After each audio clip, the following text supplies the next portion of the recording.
Hey guys, check out my new store on Etsy called Nina's Nightly Comforts, where you can find everything from men's t-shirts to women's cozy pajama dresses, men's and women's tank tops for those warm nights, throw pillows, a warm and toasty fleece blanket for those cool fall nights that are yet to come, a mug perfect for tea, coffee, or your favorite beverage, and last but not least, a limited supply of specially handcrafted by me dream catchers to capture all of your nightmares that my creepypastas will leave you with. Everything to get you comfortable and in the right mood to listen to your favorite creepypastas. You can find the link posted below in the description and also in my community tab. And if you haven't already, remember to subscribe to keep me in your nightmares.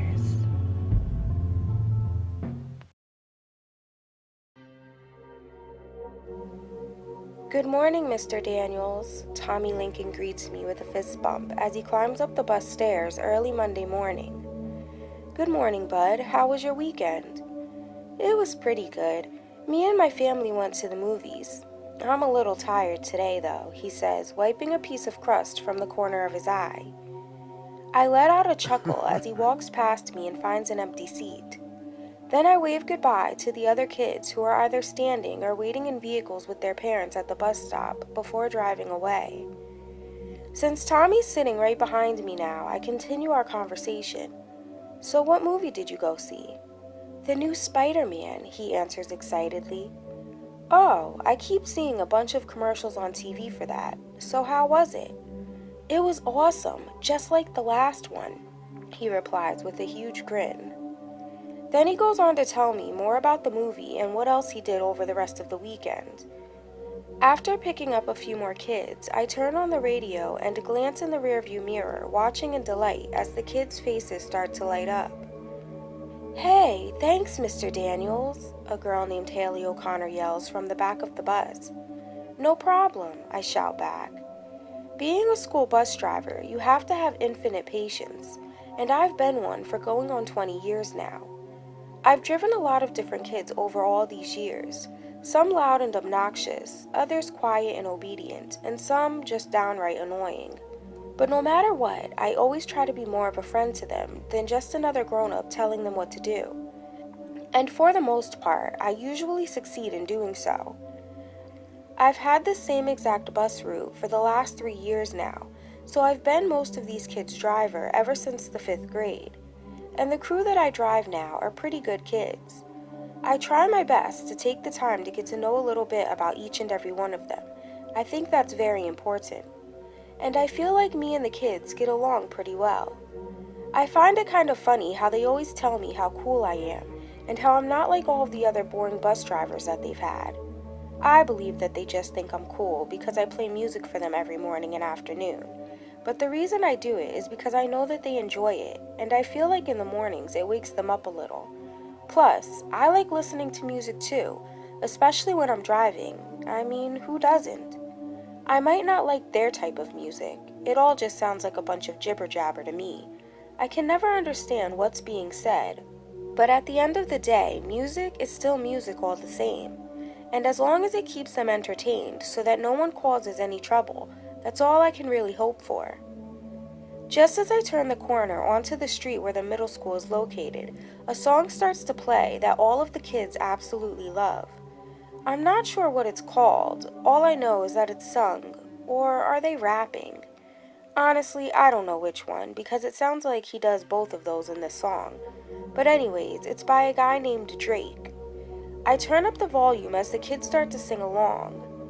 A moment later, when the bus comes to a stop in front of the school, the kids gather their belongings, stand, and begin to make their way off of the bus one by one, some still singing, and a few even dancing down the aisle as they get off. I'll see you soon, Mr. Daniels, Greg Ponzio says with a smile, as he walks past me and puts his hand up in the air for a high five. I gently slap it and reply, Yes, sirree, Bob, I'll see you in a little while. Immediately, he stops right in his tracks and says, Mr. Daniels, please don't ever say that again. It makes you sound old. Does it really? He nods his head. Okay, well, thanks for the tip, I tell him with a laugh. Once the last kid gets off of the bus, I drive around to the back of the building, park, and then check every seat to make sure that no one forgot anything. Once I've done that and find that no one has left anything behind, I put all of the windows down because the sun is starting to beam, causing beads of sweat to trickle down my forehead, and of course, the bus's air conditioner is still broken. For the next 30 minutes, I sit and patiently wait until it's time for me to drive back around to the front entrance of the school to pick up the group of 7th graders that I'll be transporting on a field trip to some space museum today. That's what Greg meant when he said that he would see me later. Finally, at 8:30, I start the bus back up and make my way around to the front of the school. When I pull up, the kids are already waiting outside at the curb with their teacher, standing in a single file line. When the bus comes to a complete stop, I open the door and the kids start boarding. Once everyone's gotten on and is seated, the bus is now just a little over half full. As their teacher, Mr. Mizell, goes over the rules that they are all expected to follow while on this trip, I do a quick head count, noticing that I already know a good amount of the kids on the bus because they are from my usual route. I write down the number of kids, 22, and the number of adults, 2, including myself and their teacher. Then, when Mr. Mizell has finished his speech, we get going.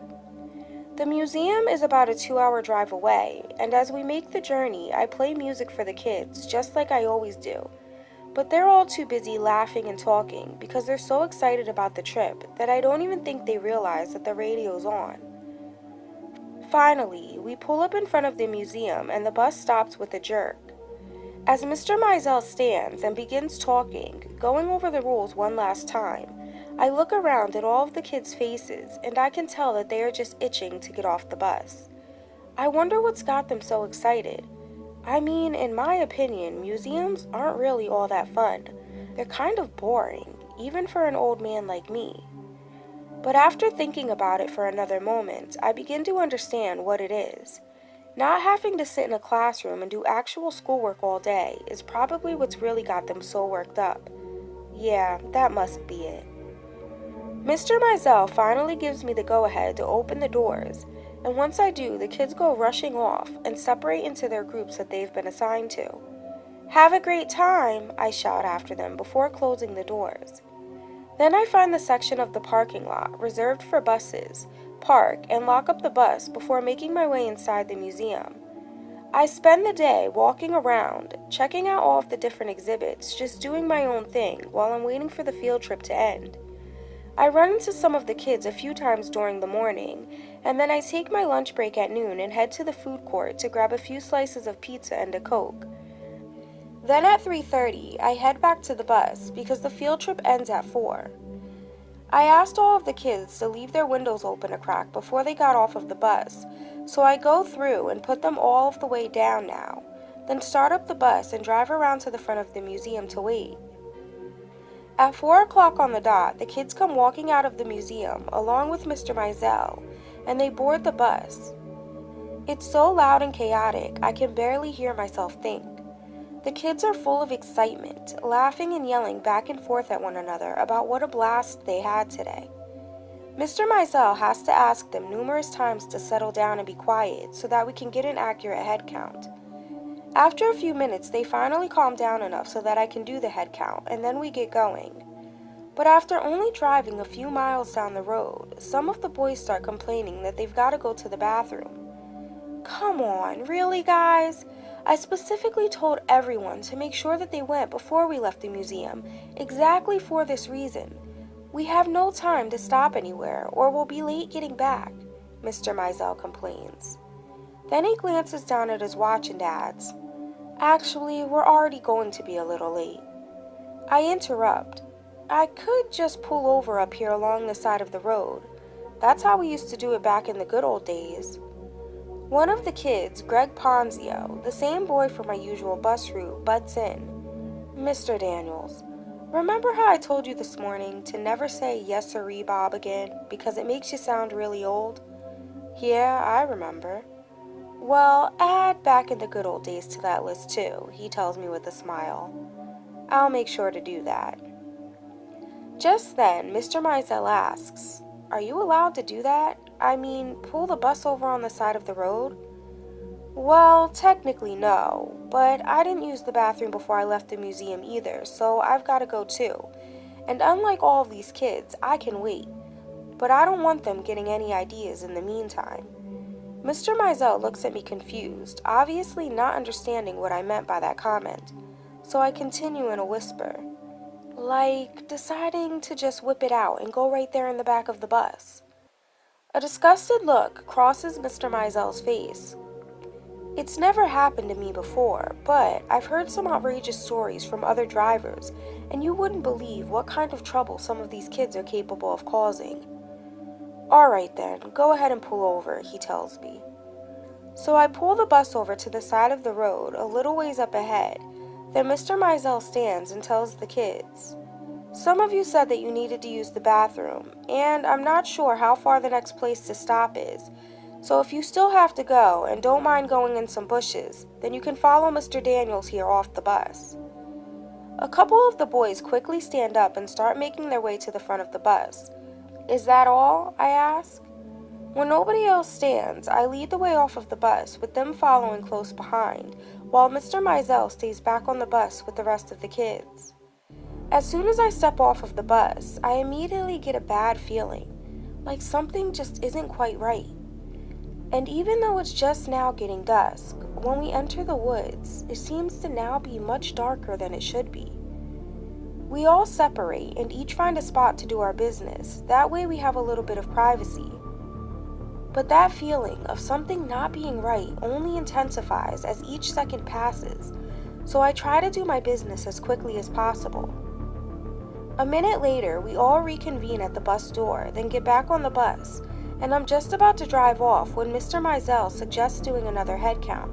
So I quickly do one, but after counting and then recounting multiple times, I keep getting 24 over and over again, which I swear I got 22, both this morning and then when we left the museum only a little while ago. As I walk down the bus aisle, looking into the faces of each of these kids, I think to myself, this is just not adding up. I know almost every single one of them, except for only a few, but even the ones that I don't know, I still recognize from seeing them around the school, getting on and off of other buses.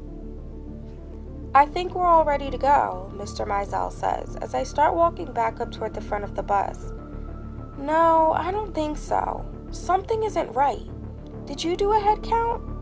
Nodding his head, he replies, "Yep, everyone's here." You see, that's the thing. Looking around, it appears that everyone is here. But when I just did a head count, I counted 2 extra people on the bus. Really? Do you think 2 other kids maybe got mixed in with our group back at the museum and got on our bus by mistake? I don't know, maybe, but I didn't count 24 back at the museum. Confused, he takes a look around. Are you sure? I'm pretty certain that everyone who's supposed to be on the bus is here. I don't see anyone other than all of my students. Maybe you miscounted. I've been teaching in the same classroom for the last 10 years now, and I've always only had 22 desks in my class, so there can only possibly be that many students on the bus now. If it'll make you feel any better, I can do a roll call. Yeah, would you please? So he proceeds to go down the class list, calling out each student's name one by one, and I stand there watching as they each raise their hand when their name is called. After he's finished, I take one last look around, and Mr. Mizell once again assures me that no one other than his students are on the bus. Now, we've really got to get going. We can't be here all night trying to figure this out. We're already running late now as it is. We've got to get these kids back to the school because their parents are going to be waiting there to pick them up, wondering where in the world we are. If something is wrong and we do have 2 extra kids, then we'll know once we get back because they'll be the only ones who don't get picked up, and we can sort it all out then. So finally I tell myself, you know these kids. You would definitely be able to point out if one of them didn't belong here. So I brush it off for the time being, realizing that the only reasonable explanation is that I must have miscounted. I head to the front of the bus, take my seat, and then we start heading back to the school. But as much as I try to push the thought of there being 2 extra kids on the bus to the back of my mind, I just can't. I can't shake this nagging feeling that something just isn't right, and I keep continuously glancing in the rearview mirror at each of the kids' faces, watching them to see if I notice anyone different. Just then, Mr. Mizell makes his way to the seat directly behind mine, sits down and whispers, "You know what? I think I owe you an apology. You were absolutely right. I just did another quick head count, and I also got 24. But it just doesn't make any sense." "What do you mean?" I ask, not taking my eyes off of the road. "I don't see anyone on the bus who isn't in my class." "Yeah, it's kind of strange. Neither do I answer, glancing at the kids in the rearview mirror once again. "Hey, what do you two keep whispering about up there?" Kyle Richards shouts from the back of the bus. "Nothing for you all to be concerned about," Mr. Mizell replies. About 10 minutes later, the bus starts to act a little funny. "What's going on?" Mr. Mizell asks when he realizes that we're slowing down and there's no traffic on the road in front of us. "I'm not really sure. It feels like we're running out of gas, but that surely can't be the case. It says here that we still have half a tank. I better pull over and check it out just to be safe." So I pull the bus over to the side of the road once again, cut off the engine, then grab my flashlight because now it's dark outside, and make my way down the bus stairs. As I round the corner, immediately I hear a dripping sound and see smoke billowing from under the hood of the bus. And then the closer I get, I see a large puddle on the ground and fluid dripping from beneath the bus. After shining the flashlight under the bus, I determine that there are multiple fluids leaking. I see pink, green, brown, and a light blue liquid all pooling together. Now, I'm not a bus expert or anything, but I definitely did my mandatory morning routine checklist that I do every single morning when I get to work, and all of my fluids were fine. But now it seems as if everything is leaking all at once, like something got in there and punctured holes and everything. I pull my cell phone out of the chest pocket of my flannel jacket and attempt to call my supervisor. However, the call refuses to go through because I have no service. So I get back on the bus and try to start the engine, but no matter how many times I turn the key in the ignition, it just keeps sputtering. "Is everything all right?" Mr. Mizell questions as a worried look crosses his face. "What's all of that smoke I see?" With a sigh, I announce, "The bus has broken down. I don't know what the problem is, but I need to contact dispatch to let them know what's going on. That way they can send out a tow truck and another bus to pick us up. But not only does my cell phone have no service, the radio isn't working either." "So the battery must be dead then," Mr. Mizell says matter-of-factly. "Yes, but that's clearly not the only thing wrong. We need to get everyone off of the bus." "And take them where? If you haven't noticed, we're surrounded by nothing but woods."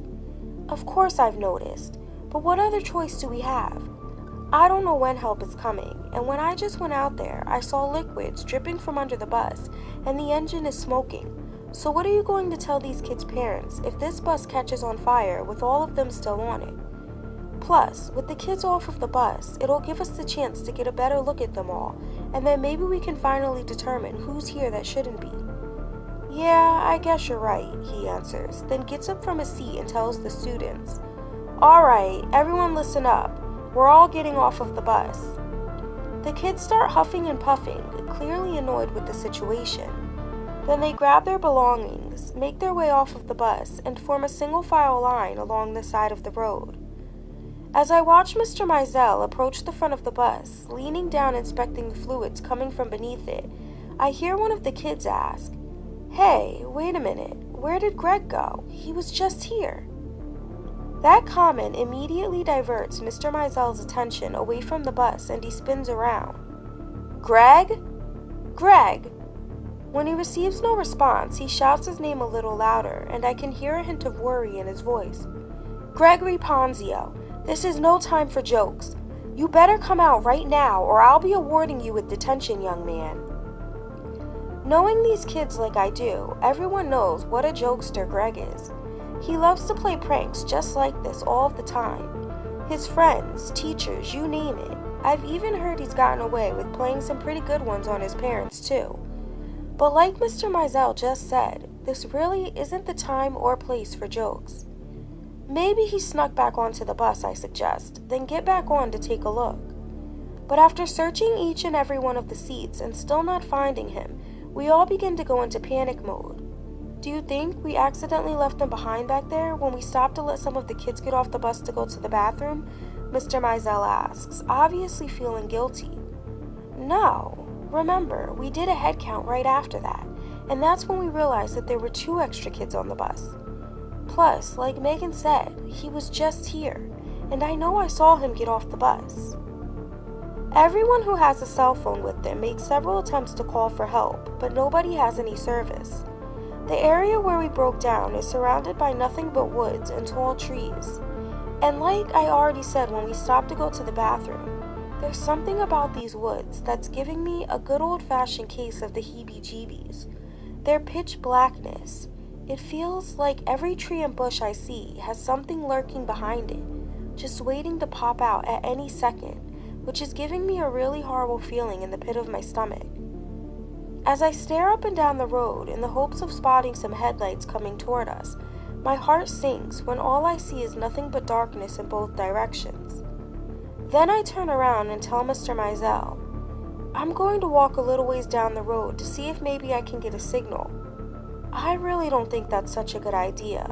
We shouldn't split up. Will you relax? I'll be right back. You stay here with the kids and keep an eye out for Greg. And you better do another head count just to make sure everyone else is still here, I reply, already starting to make my way down the road. I hold my phone high in the air, moving it around in all directions, hoping that even just one bar will pop up, but no such luck. So I continue to walk for about a quarter mile. The bus is out of sight now, but I can still see the faint little flickers of light from all of the kids' phones, and just then I see a bar pop up on mine. But at the same time I get distracted when I swear that I hear the faint sound of a branch snapping and then footsteps creeping through the woods off to the side of me. I spin around so fast I nearly trip over my own 2 feet, only to find one of the students, a girl named Kristen Tillerson, standing before me. Jesus Christ! You scared the living daylights out of me. What are you doing over here? You were supposed to stay back at the bus with Mr. Mizell. Yeah, I know, but I saw Michael and Jacob sneak off, so I followed them to see what they were doing. Well, where did they go? I question. Shrugging her shoulders, she replies, I don't know. I lost sight of them when they ran into the woods.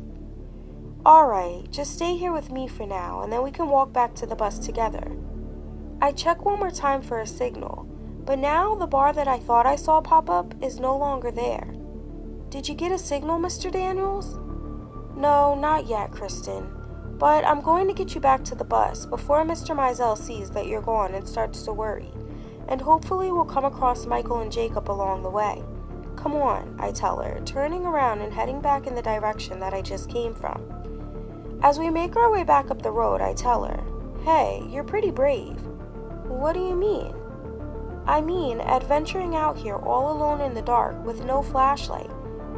Before she has a chance to answer, I hear something moving off to the right of me in the woods again. What was that? Kristen asks as she grips my arm tightly. I shine the flashlight over toward where the sound came from, but see nothing.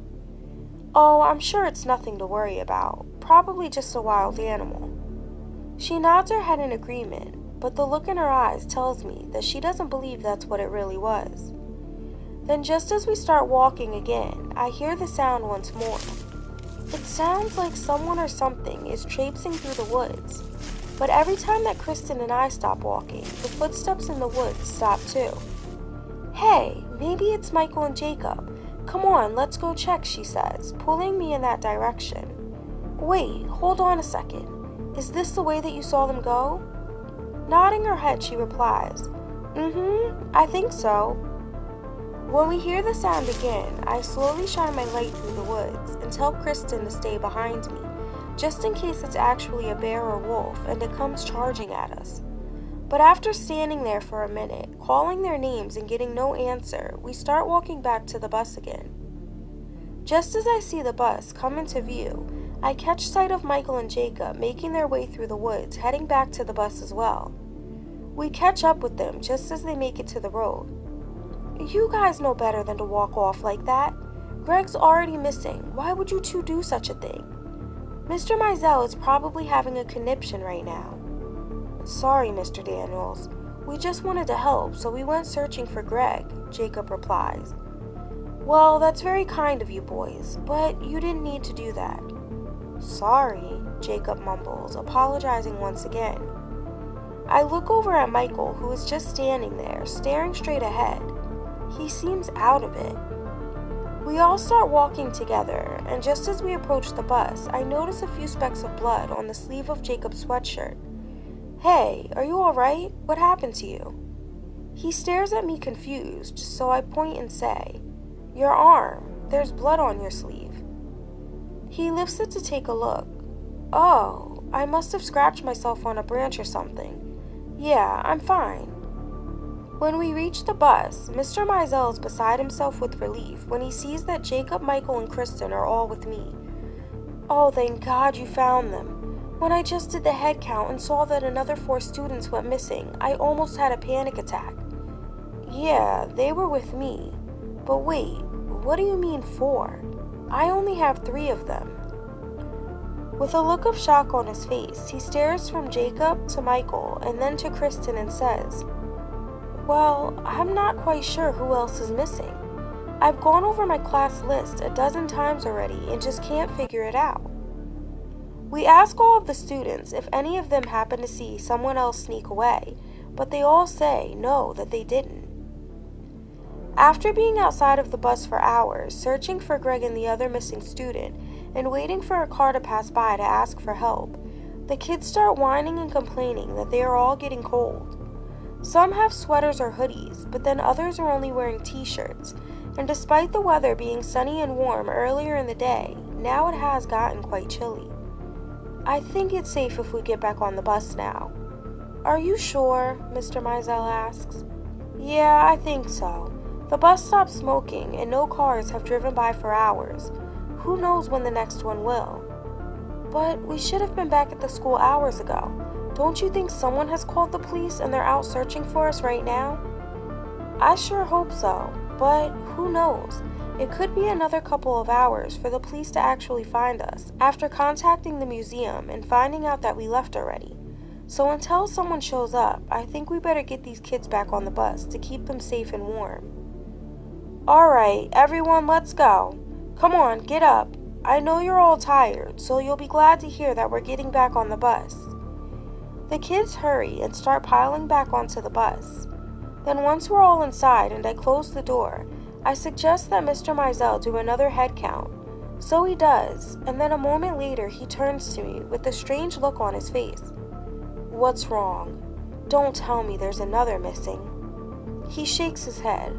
No, everything's fine. We're back at 22 just like we should be. But with Greg and the other student missing, I don't know how we could still possibly have 22. Something's definitely not right here. I don't know what's going on either. But one thing I do know is that whatever it is has to do with one of these kids that are still on this bus. So, what are you saying? We've got a due process of elimination. I think that both you and I know them all pretty well. Mr. Mizell nods his head in agreement. Have you noticed anyone acting off or different than they usually do? After thinking about it for a moment, he answers.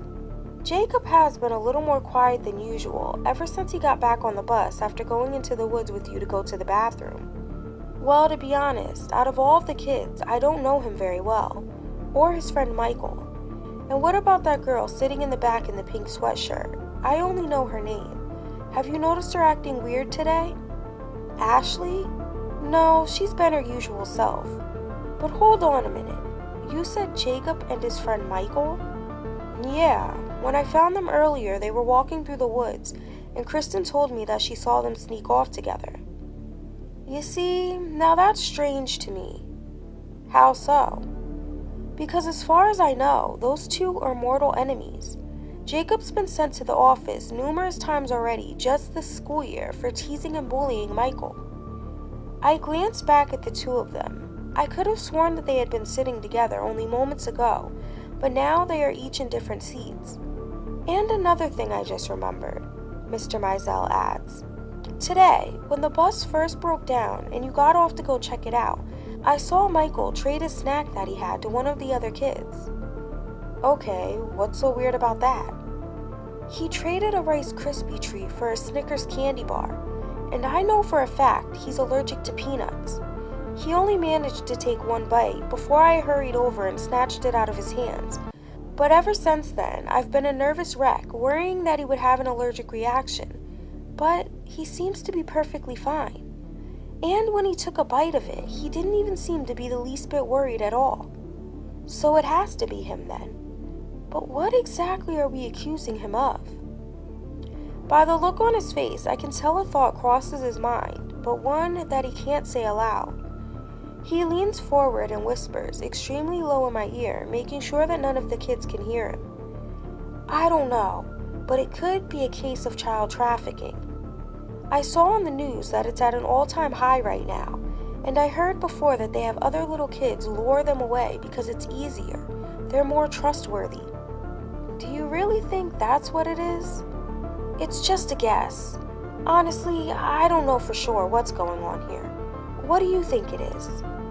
I'm not sure either, I reply, giving him a look while thinking how embarrassed I'm going to feel after I tell him what's really on my mind. Come on, out with it. What is it? I can tell you want to say something. I nod my head sideways, gesturing out the window. I think it has something to do with these woods. What do you mean? As soon as we got off of the bus the first time to use the bathroom, a terrible feeling came over me, and it hasn't left yet. It just felt like something was out there, and I think whatever it was managed to sneak its way back onto the bus with the rest of us, without us knowing. And that's why the head count is off. Come on, really? That's absurd, he tells me, gazing at me with a serious look of doubt in his eyes. Just think about it. First you say Michael and Jacob aren't friends, but when I saw them together in the woods, they sure seemed like they were friends to me. And they claimed to be looking for Greg. Second, both of them got off the bus with me to use the bathroom, and so did Greg. I saw the three of them walk off in the same direction, and then Greg mysteriously goes missing when the bus breaks down. Third, Michael all of a sudden isn't allergic to peanuts now. Think about it. That doesn't match up with your child trafficking theory, now does it? You know him. He's been in your class for months now, hasn't he? Mr. Mizell nods his head in agreement, so I continue.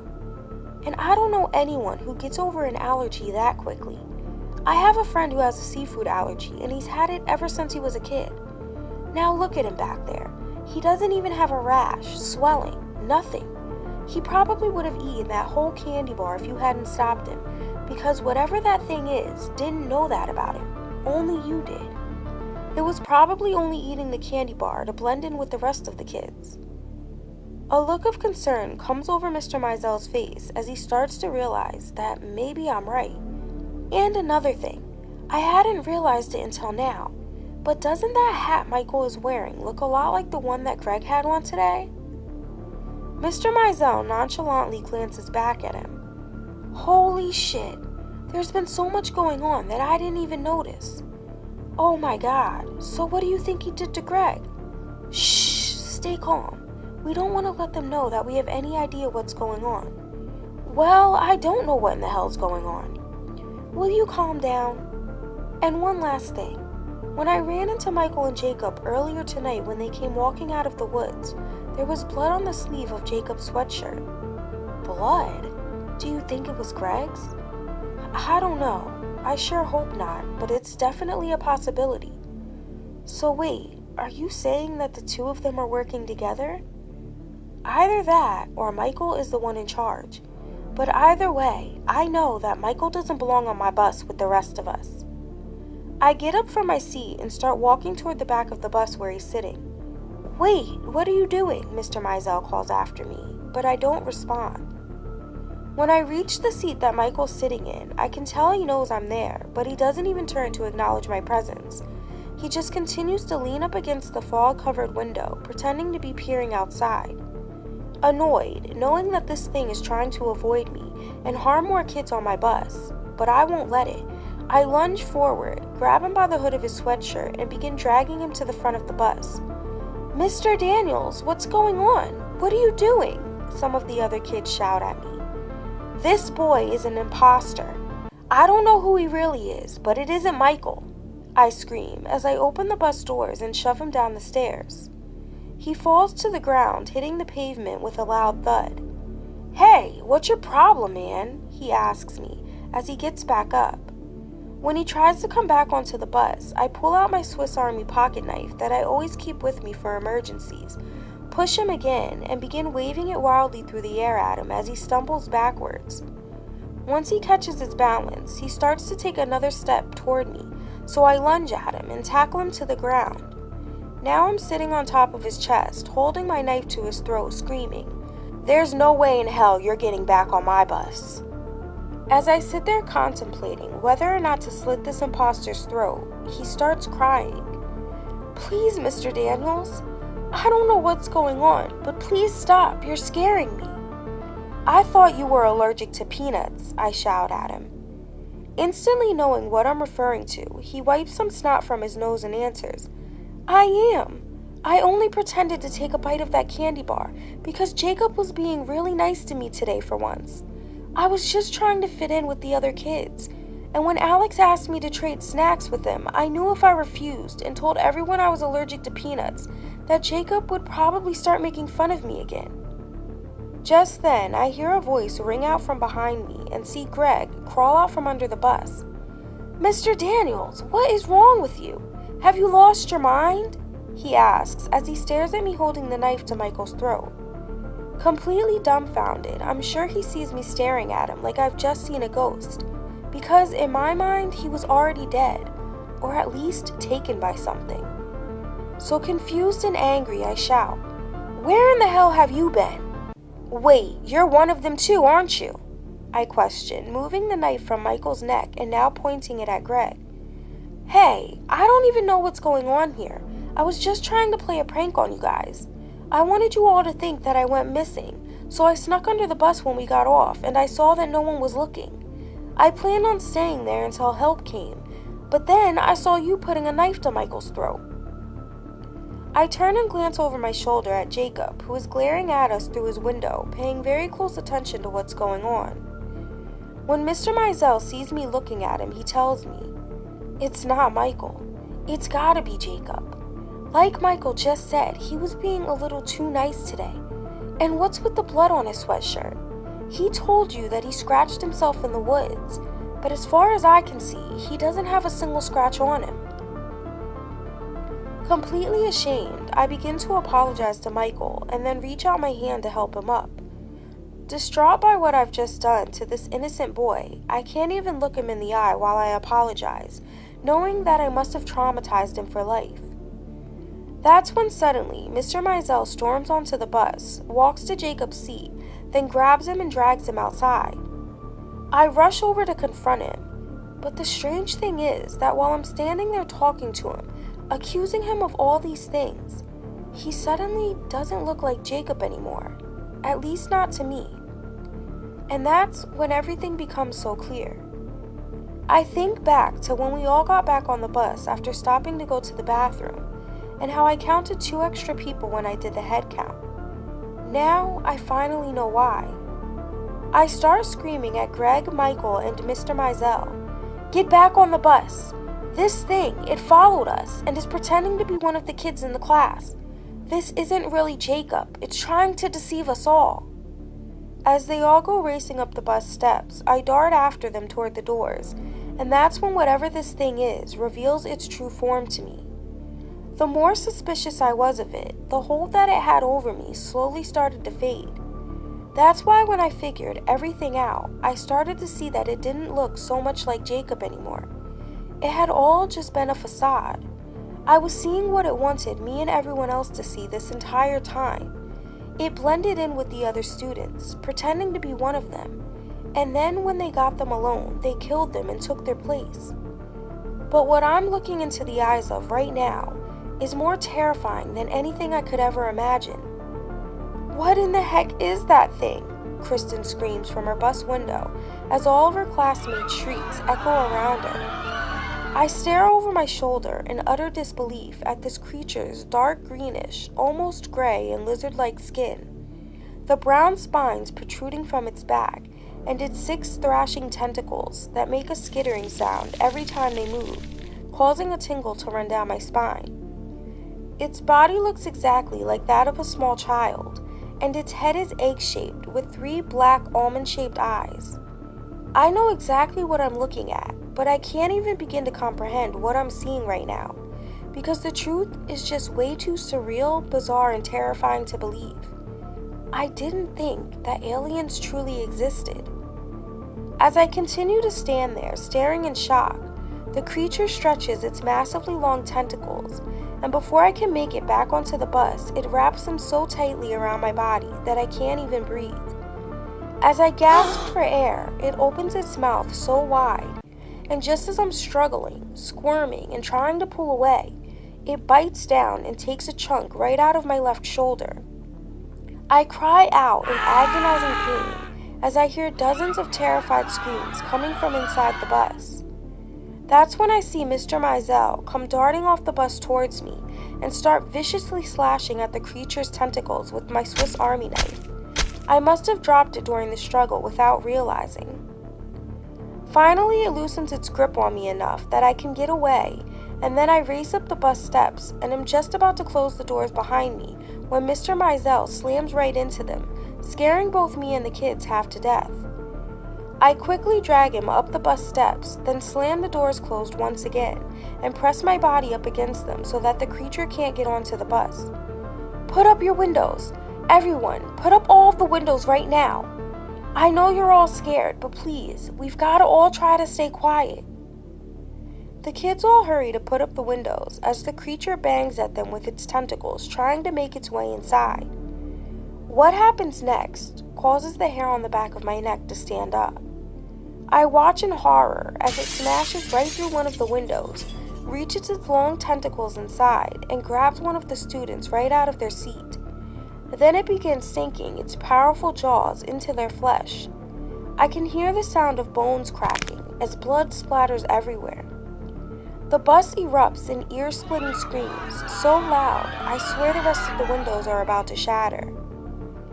Then suddenly, the creature just drops the boy and starts making this god-awful, high-pitched screeching noise. I cover my ears trying to block out the sound as I look down at Mr. Mizell lying on the bus floor and shout, "Do you still have the knife?" He manages to pull it out from under him and hands it to me. "Do you think you have enough strength to hold the bus door shut so I can try to kill this thing, or at least scare it off?" Mr. Mizell hesitantly agrees, and then slowly stands and makes his way over to take my position at the bus door. As the creature slithers its way up onto the roof next and attempts to bust through the emergency escape hatch, I help all of the kids to the back of the bus and then stand beneath the hatch waiting for it to break through. Moments later, the glass comes crashing down, and I grab a hold of one of its tentacles and start stabbing at it, and then cutting through it, trying to saw it off. It moans and screeches as I cut through its thick skin like rubber. When I finally manage to cut an entire piece off, it falls to the ground, still thrashing around as if it were still attached. Then the creature starts wildly thrashing about, matching the missing limb's ferociousness, trying to shove its mouth through the hatch next, and that's just the opening that I need. I step up onto one of the seats and thrust the knife up into one of its eyes. The creature's body goes limp and slides from the roof down the side of the bus and falls into the road. I peek out the window at it. "Is it dead, Mr. Daniels?" Greg asks. "I don't know. I think so. It's not moving." "Wait a second. Where's the other one?" "Quick, do a head count," Mr. Mizell demands. So I tell all of the kids to sit down and then proceed to count them. 21. We have 21. The count is right, so that means that the other one must have run off when it saw me fighting this one. Just then, all of the kids begin clapping and cheering, telling me that I just kicked butt and thanking me for saving them all. I designate Greg to keep an eye on the creature while I go check on Mr. Mizell and the student who got attacked. The student is okay. He's in a lot of pain and his leg looks broken, but he'll be fine. Mr. Mizell is bleeding pretty badly from a cut on his head, and his body is covered in the same thick green goo that mine is, that I assume must have come from tussling with the creature. I grab the first aid kit, clean his cut, and then bandage it for him. Then I check on all of the other students to see if any of them were hurt, which thankfully none of them were. A little while later, we hear sirens and see red lights flashing as the police and paramedics arrive on the scene. They question Mr. Mizell and I, so we tell them what happened, and then within a half hour of them talking to us and the kids corroborating our story, a bunch of men in black suits show up and lock down the area. They call for a bus to transport us all back to the school, and as we drive away, I watch them collect the remains of the creature. Well, what's left of it that didn't disintegrate before they got there. The students are all released to their parents and asked to come into the police station the following morning to give their accounts of what occurred. After the last student is picked up, I turn to Mr. Mizell. I just realized something. What? After I killed that thing and we did a head count before leaving on the other bus, I was so relieved that everything was finally over that I didn't think of this until just now. What? Mr. Mizell asks again. There were 21 kids on the bus when we left to come home, but I just overheard 2 officers talking before they left here, and they said that the police just found 2 bodies in the woods. One of them had to have been Jacob's, and the other must have been the missing student. So doesn't that mean that we should have had 20? But there was no missing student. That was just one of the aliens pretending to be the fake students, wasn't it? No, it couldn't have been. Or else a second body wouldn't have been found. So it had to have been impersonating the other body that was discovered in the woods. And whoever it was, we just sent it home with an innocent, unsuspecting family. And I fear that by the time the cops talk to everyone else tomorrow, it's going to be too late.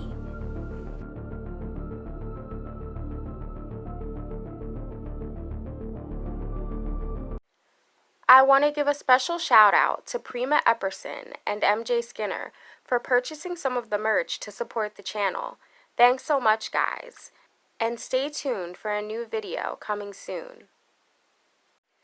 Don't forget to subscribe for new stories weekly.